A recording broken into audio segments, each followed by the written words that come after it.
Magandang buhay, June 15, 2025. Ito yung araw na naisipan namin mag-ilog dahil day off naman namin. Destination namin ang Kawag River. Sabi nga nila, minsan kailangan din natin lumayo sa ingay ng lungsod para makahanap ng peace of mind at bagong energy. 4 AM pa lang gising na ako para magsaing. Call time kasi namin 5:30 AM. Nag-asikaso na rin ako ng mga dadalhin namin. Naglagay na rin pala ako ng sunscreen para mamaya ready to go na lang. Lesson learned, kapag prepared ka, mas smooth ang adventure. Pagigising ko lang yan, medyo inamagan na kami kasi may isa kaming kasama na hindi sumasagot ng tawag. Tinawagan ko siya mula 5 hanggang 6 AM pero wala pa rin respond. Kaya ang ginawa namin, natulog muna kami habang hinihintay. Mga 7 AM nagising kami. Tinawagan ulit namin siya pero wala pa rin. Kaya nagdesisyon na lang kaming tumuloy kahit wala siya.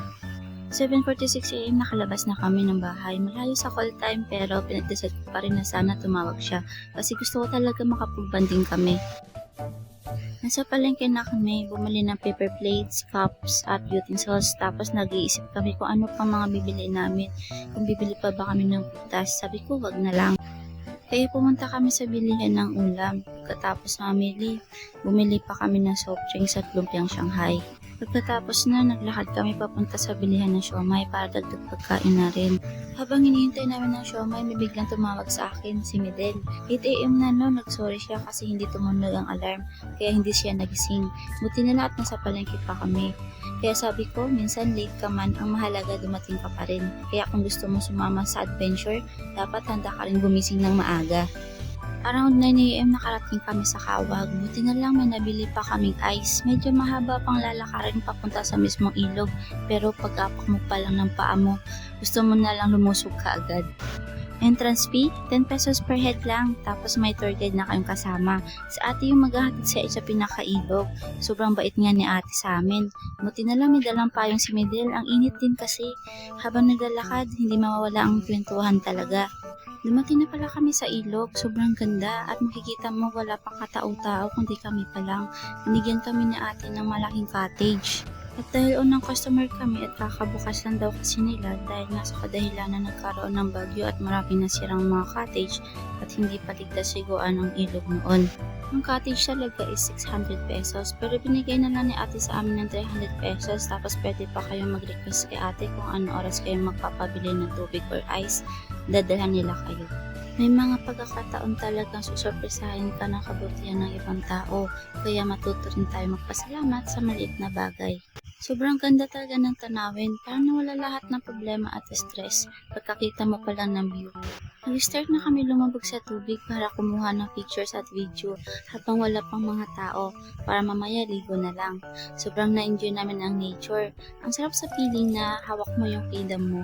Sobrang daming pictures at video kaming ginawa. Ang saya lang talaga. Tapos ako moment na moment, ine-enjoy ang bawat oras. Ito yung tunay na therapy, nature, laughter at simpleng saya.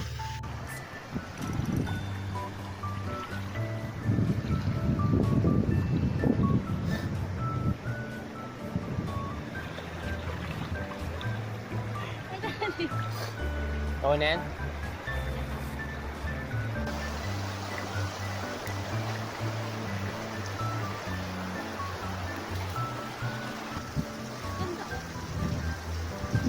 Ganda dito. Bigyan mo dito. Kailangan tayo tumiyo. Wala kasi ano. Hawakan ng ako sa akin. Pagkatapos namin kumuha ng mga pictures, nasikaso ko na yung mga pagkain para kapag may gusto nang kumain, nakahanda na. Mga nabili naming pagkain, longganisa, lumpiang Shanghai, siomai, soft drinks, lutong ulam at mga chichirya. Pagkatapos ko mag-asikaso, nagyaya ng maligo si Midel. Ayan, nauna na. Tapos naligo na rin ako at si Michael. Pinagod muna namin sarili namin kakaligo.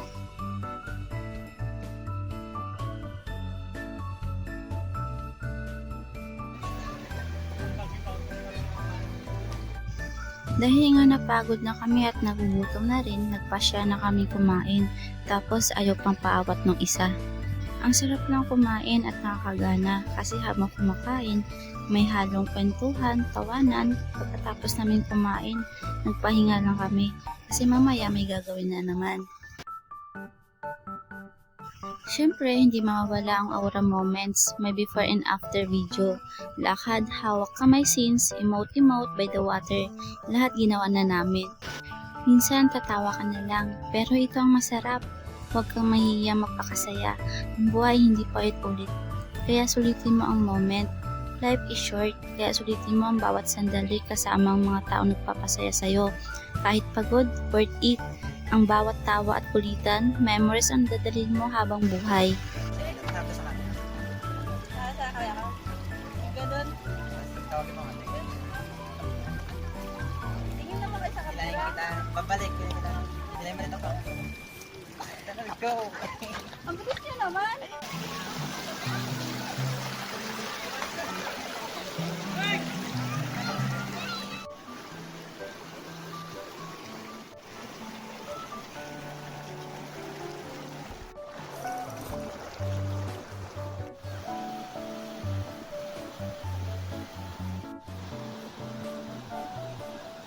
Dahil napagod kami, nagpahinga muna ang mga person.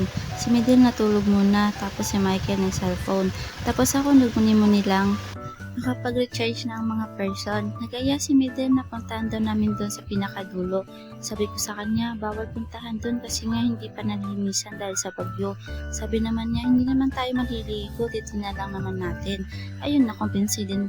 Tapos si Michael naman nagbantay sa cottage. Buti na lang pinantahan namin kasi ang ganda talaga ng view. Tapos may nakita pa kaming maliit na parang pool. Kaya ayun, nag-aura-aura na naman kami. Napakaganda naman kasi talaga ng view. Sabi pa namin sarap mag-photoshoot pag nakadress ng diwata. Ah.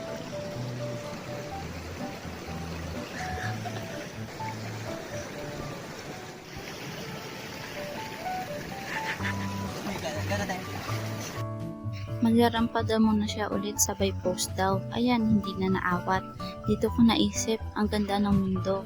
Minsan hindi mo lang napapansin kasi abala ka sa problema. Pero kapag nagdaan ka ng oras, makikita mo ang dami palang dahilan para ngumiti. Natapos din kami kaka-aura, next destination naman. May nakita kami magandang spot na pag-aurahan. Sinabihan ako ni Medel dito kung paano kuha sa camera pag nag-aura na siya. Video? Yan ako.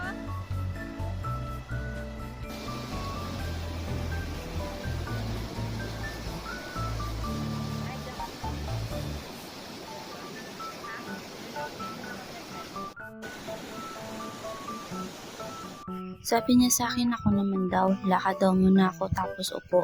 I-feel ko daw yung water tapos emote-emote.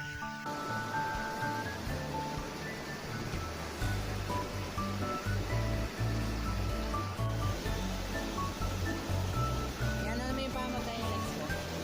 Ayan na maganda no. Then ito na yung last part na mag-aura siya. Ang lakas din kasi ng agos ng tubig kaya lagi siyang nadadapa dyan. Hindi siya makapag-aura ng maayos.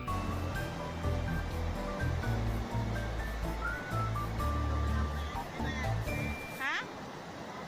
Malalim?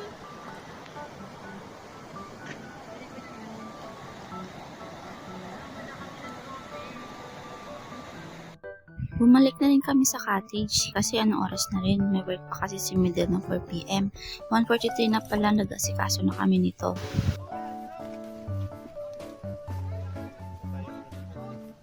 Daw ang ganda mo dito. Tapos may naisip na naman siya ang bago umuwi. Aura daw muna, maglalakad lang daw kami sabi niya. Sabi ko, hanggang saan hihinto? Ang layo na din kasi ng nilakad namin.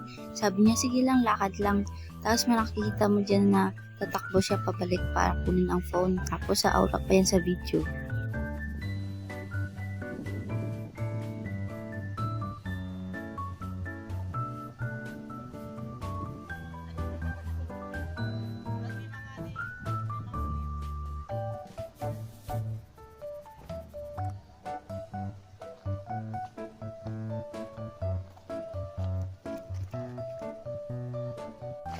Ay, doon dyan. Ayaw nga. Goodbye.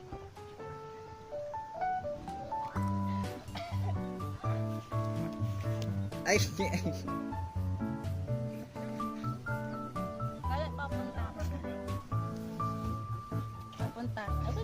Okay na.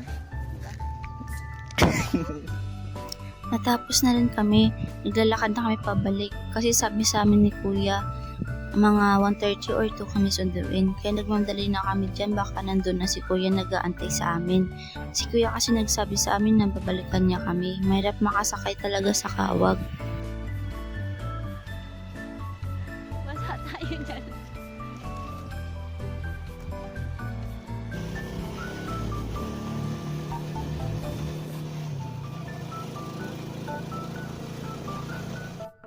Nakabalik na rin kami sa Subic Market. Hindi pa rin mawawala ang kwentuhan kahit pauwi na. Tapos nun, naghiwa-hiwalay na rin kami ng direksyon. Nakauwi kami mga 2:35 na pagkatapos mag-asikaso ng gabi, naligo na rin ako para makapagpahinga na rin. Yun lang. Thank you for watching.